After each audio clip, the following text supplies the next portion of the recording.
Hello, welcome to Miniature Realms. My name's Stuart. In this video, I'm going to show you how I made a display board for my Cathay army for Warhammer the Old World. Miniature Realms is proudly sponsored by Counter-Attack Bases. They stock a wide range of counters, gaming aids and movement trays for multiple game systems and offer custom items to suit your club, your event or even your podcast or YouTube channel. Check out the link in the video description.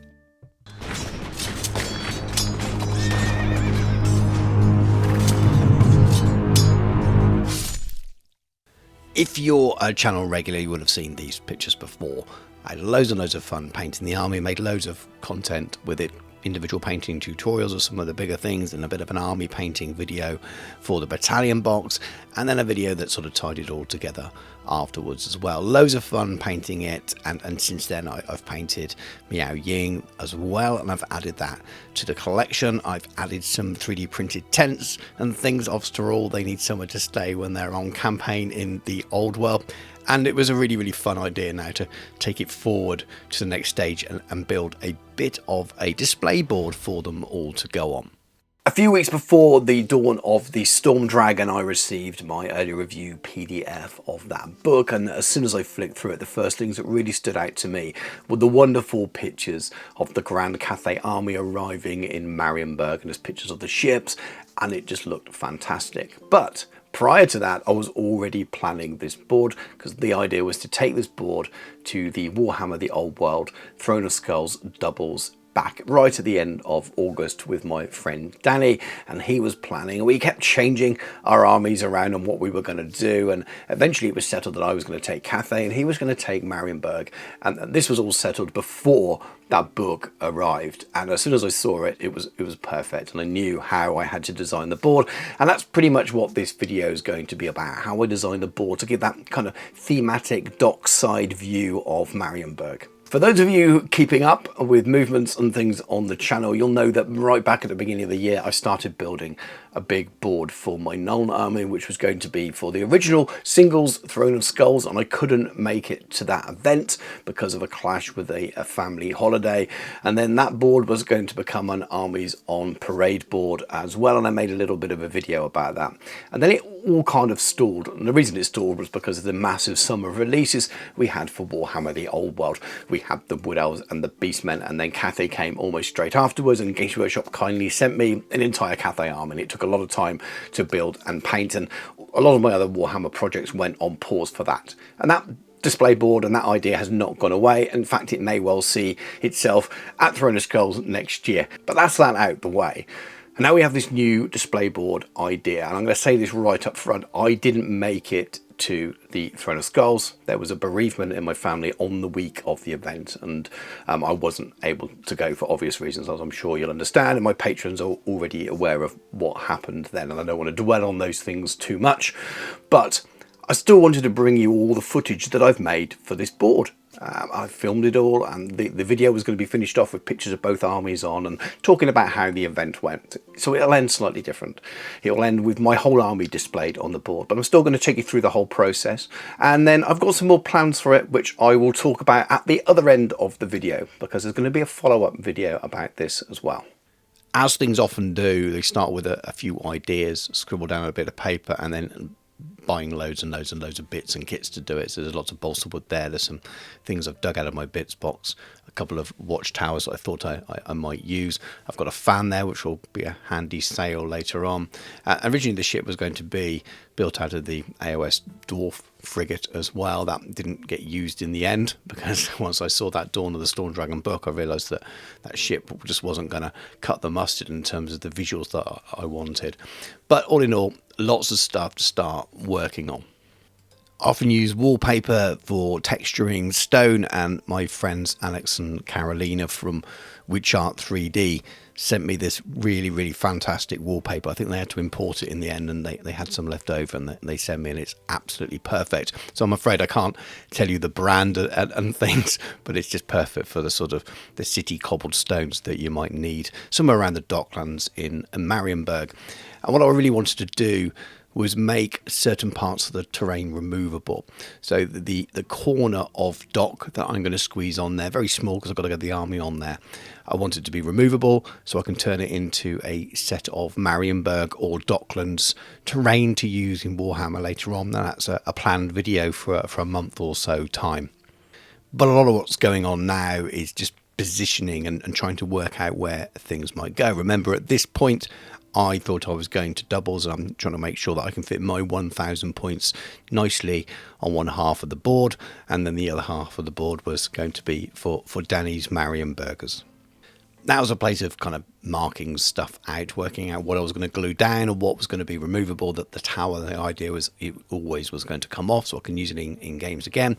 But this bit of broken terrain in the corner, I can stick that down. It's a low enough profile that I can store the board on its side somewhere, no doubt in my loft afterwards. And then it was adding some extra texture to try and blend in the pieces of terrain and blend in other sections where the wallpaper isn't, essentially. I'm using some muddy pour basing sand. I've done a little bit of review on the channel in the past, but basically it's sand mixed with some kind of aggregate that when you squirt water on it, it sets. It helps if you put a little bit of PVA down first to hold it in place, and then you put the water over the top and it dries rock hard. It's really, really fantastic for basing, and it's really, really good for doing boards and things, as you can see here. This is what it looked like after I'd sprayed it black with a rattle can in the garden, and then used a little bit of a rattle can grey that I had as well, just to add a little bit of lightness to it, just to get a bit of an idea of the textures and things. It saves the amount of pure airbrushing I'll need to do afterwards. Again, just placing stuff back on, making sure it fits okay in the areas that I've set out for it, and starting to think about how I'm going to make my Docklands wall. So this little bit of triangle of wood that's going in the corner where it's going to be the removable dock area is already sprayed black, but I'm just working out now that the size of the wall, so a miniature could fit on it if I wanted it to. But the rest of this I'm going to be carving out of balsa wood.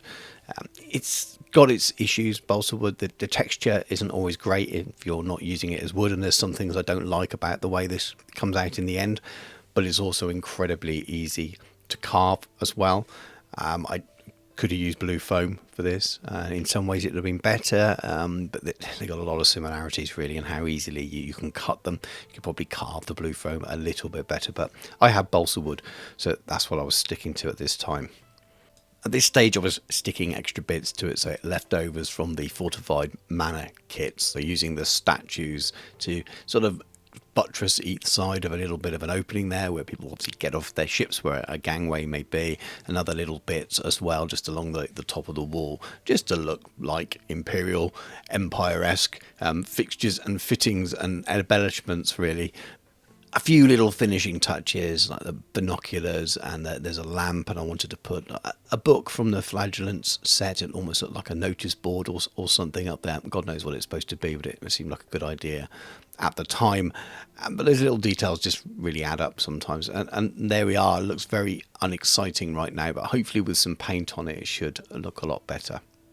I didn't really want the woodwork to show too much through. It's possibly stonework. I probably should have stuck more of the wallpaper on in hindsight, but I added a little bit of texture paint on there just to give it more of a sort of stone look rather than all of that showing through. Like I said, there's bits of this I'm not quite so happy with, and this is part of the build I would definitely do again, and adding some wallpaper there would have probably been a better move at this stage. Then after this, it was back to playing around with it, making sure that it looked all right on the board. And I'm constantly doing this throughout the whole process, playing around. There's another little bit of painted terrain already that comes from the fortified manor. I thought that would look nicely on there. But the most important thing here now is starting to think about the rest of the board. Rather than sticking some flock down, I'm going to use a little bit of offcuts I have of some matte. They're extremely bright at the moment, but they won't be by the time I've finished painting and airbrushing them.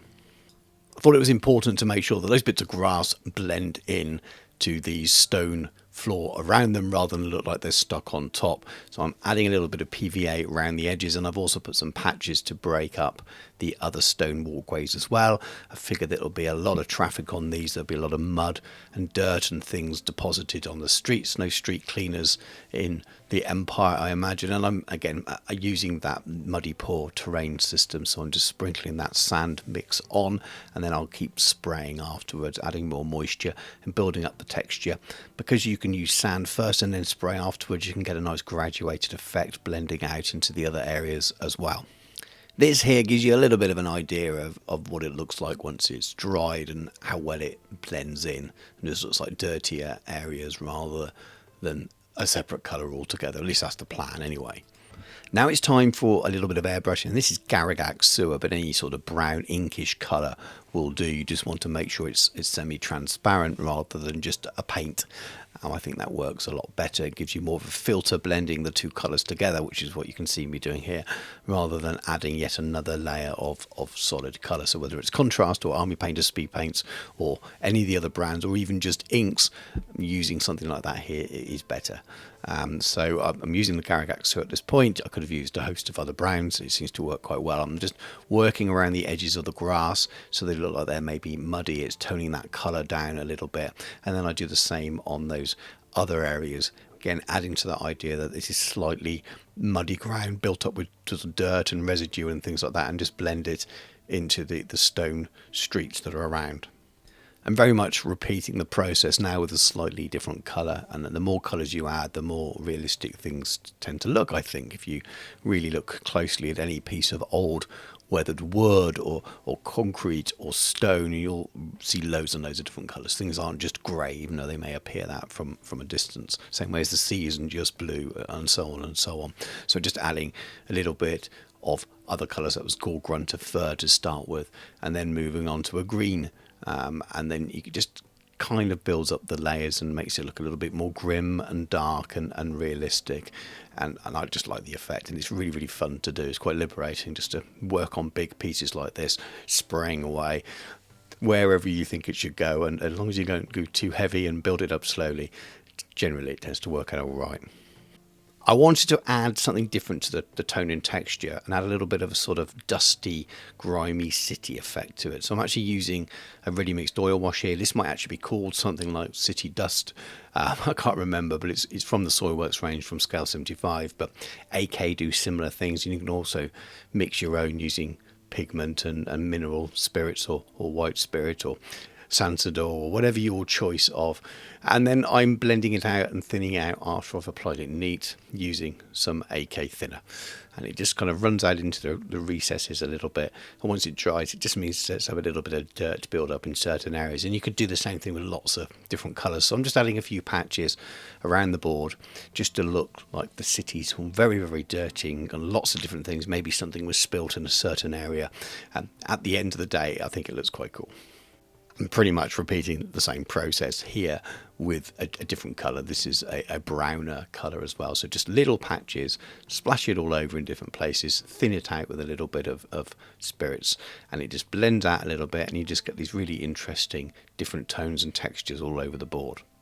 After this, I'm just using a little bit of dry pigment. This is Dark Earth and Europe Earth, which is the mix that I'm using on the basis for my army at the moment. Just a tiny bit here and there, brush it in and just blow away the excess and just leave it at that. So I'm tending to brush it only when there's lots of texture, because what happens is it just sits in all those recesses and doesn't come away.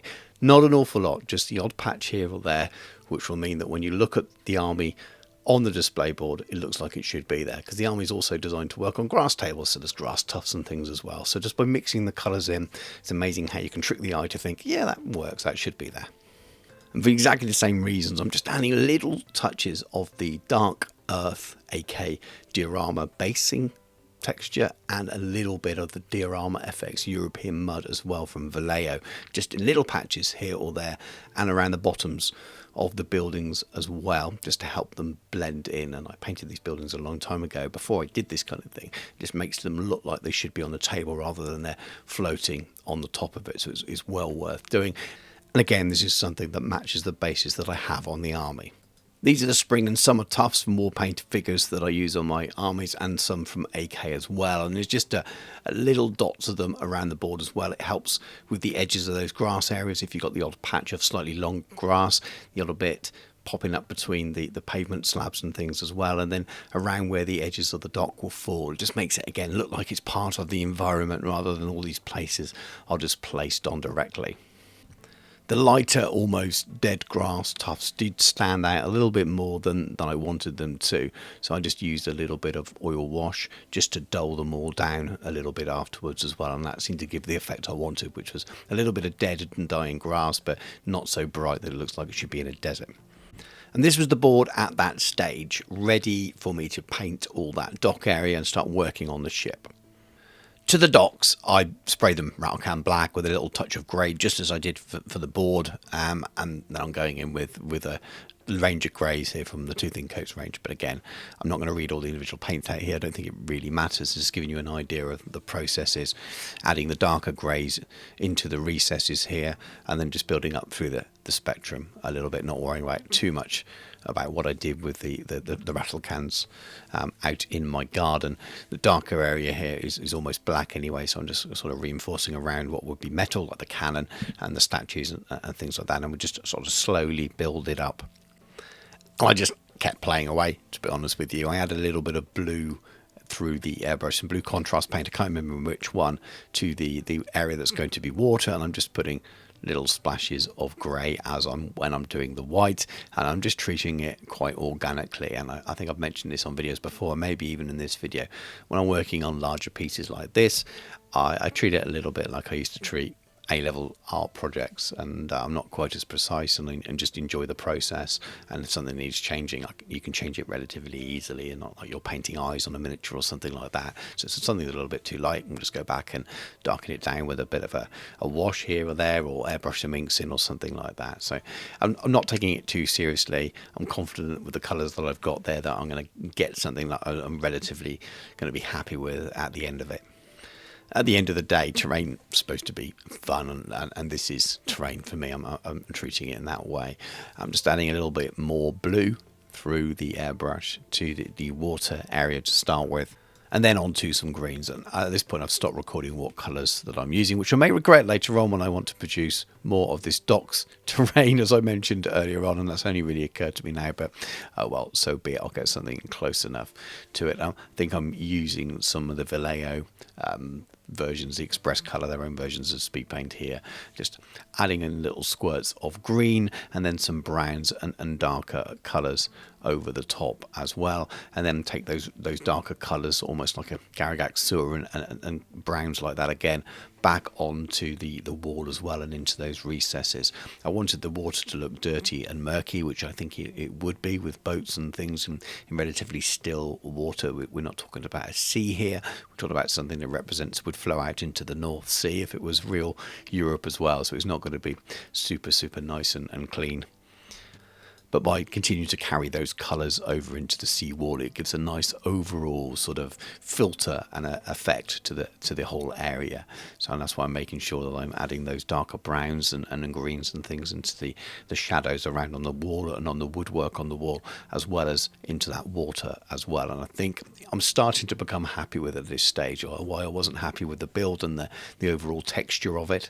In terms of the colour choices and things here, I quite like it. It's time to work on the metal areas, and again, I didn't want to spend ages painting these in, so I'm using some Pro Acryl bronzes and coppers and some of their steel colours as well, and I'm going to be sponging it all on because it's just a really quick way to build up textures and layers in a similar kind of effect that you might get from an airbrush without having to mask everything off and stick the bits on afterwards. And I could have done that, I could have painted them separately and stuck them on, but I wanted to do it the way I did. So these are almost sort of a blackish brown at the moment, so I'm just going on with the darkest metallic colours, sponging it on, leaving it in all those recesses so it looks like it's old and battered and dirty. And again, out to the weather, out to the water, it's going to be a lot of salt in the air, and just building those layers up so it's a little bit brighter on those top areas. There are a few areas I had to paint in with the regular heavy brush as well, just because they're too small and I didn't want to get sponged metal all over the walls, but it wasn't too much at all. And because it was so dark to start with, I was able to do a little bit of over brushing, a little bit of dry brushing here or there, because I want that real grim look to come through it all. So I don't need to be particularly neat and really precise with it all. I wanted to give some of it a little lift, so I'm just dry brushing a little bit of light grey here over the wood coffee stirrers because it's picking up their detail for adding some glazes in a moment, but also just a touch on the side of the wall as well, just to catch on the light a little bit and pick some of that texture paint up. Very, very light. I don't want to look like a high school project, so I'm trying to be quite subtle with it, and it just gave it enough just to catch the light a little bit.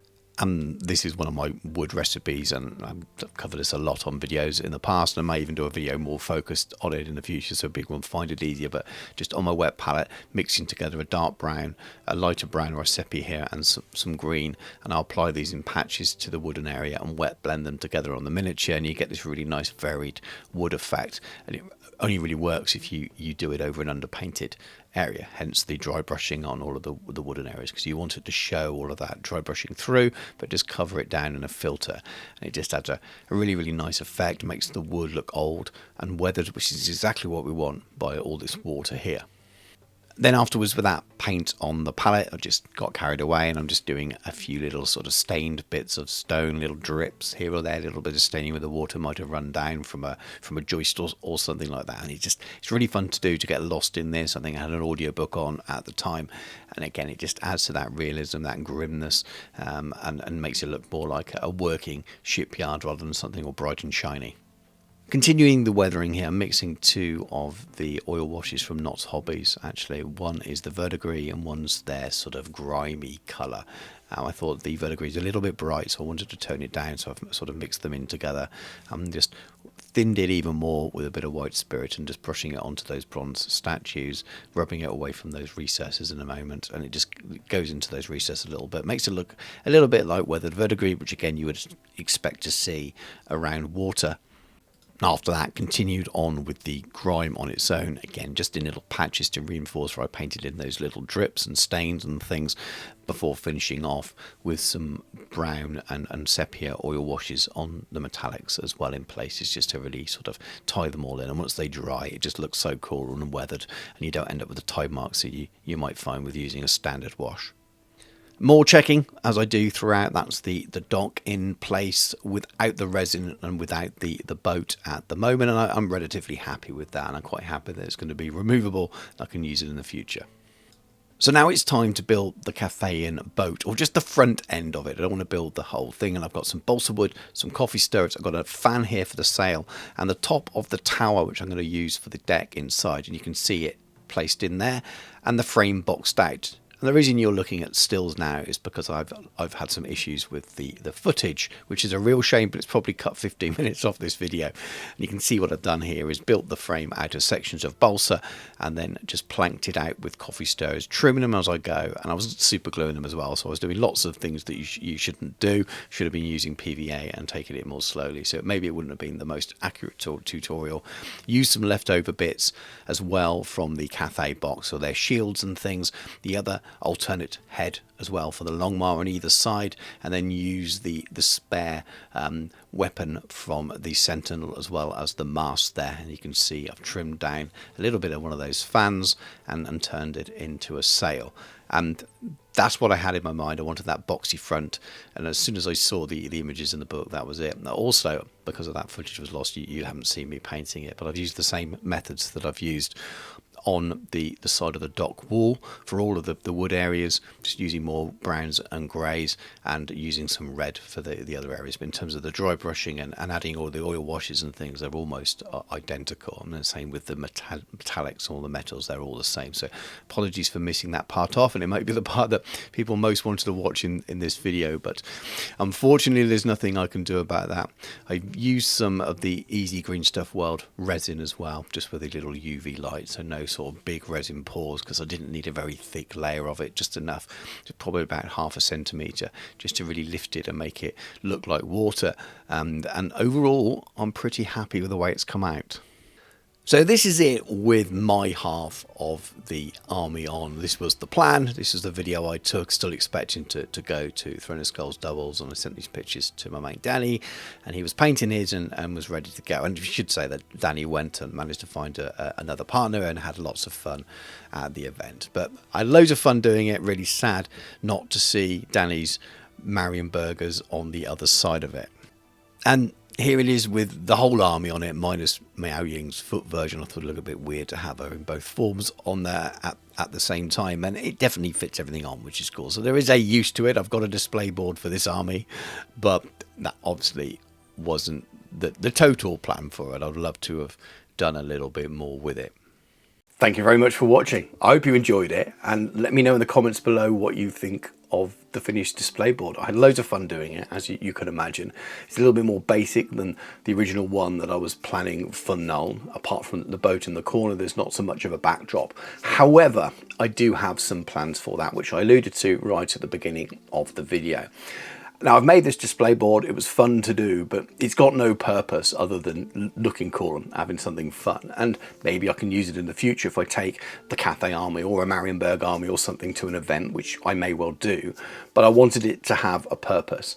And with my Nuln army display board, army as on parade project paused as well, and still got quite a lot of work to do, probably too much to do to get it ready, I decided to check the dates on my local, my Gloucester Warhammer stores day for showing off your armies on parade, and it's towards the end of October, and it's very, very possible. As it stands, I have a pass from the wife to go, and she's going to look after the kids, so I don't have to take both kids with me for it. So my plan is to do some more to this board. I'm going to paint a backdrop for it, so that it looks a little bit more like the Marienburg docks, and finish it off in that way. And I'm also planning to paint a 500 point Marienburg force, and I've already started building it and working on it. It includes some Manan's blades, so it's a very small force. You may have already seen the tutorial I did. I'll try to pop a link in of the general as well, and I thought it'd be really cool to have that next to the Cathay army, to have a Jade Fleet display board. How much of my Cathay army I'll get on there as well, I'm not sure. Probably more than just the doubles half. And I will do a follow-up video if I'm able to make it to that weekend. So that's the plan for now. Whether I get the Marienburg side painted or not, I'm not sure. The first plan is to get the backdrop done so that I've got something that I can take on that day, even if it's just the Cathay army on there. And if I can get some Marienburg stuff on there, even more. So there will be a video, I imagine, unless disaster strikes and I can't make it to that day, there will be a video, a follow-up video for this, all about my experience going and taking part in armies on parade, and that will include a bit of footage about how I spruce up the board even more and add that backdrop on. Cool to see how I get on with that as well. So something to look forward to in the future, and if anyone's got any ideas, please do pop those in the comments below. But aside from all that, please do comment, please do like, it really helps me out. And subscribe to the channel if you haven't already done so, because you will not miss out on that future board. If you've enjoyed this video and you're watching this far, I'm sure you want to follow up and see how that board does at Armies on Parade and what I might add to it in the future. But check out all of the other old world content and all of the other content in general. There's lots and lots of stuff on the channel. If you'd like to support me because of what you've seen here today, please do consider joining my Patreon. It really is the very, very best way of supporting me to keep doing stuff like this. Without my patrons, I definitely wouldn't be able to spend time making this kind of video, and I really, really appreciate it. Please also check out my channel sponsor, Counterattack Bases. They make loads of really great game aids and counters and things for Warhammer the Old World, well worth checking out. So check them out in the link in the description below as well. But thank you very much for watching. Take care, and I'll catch you soon.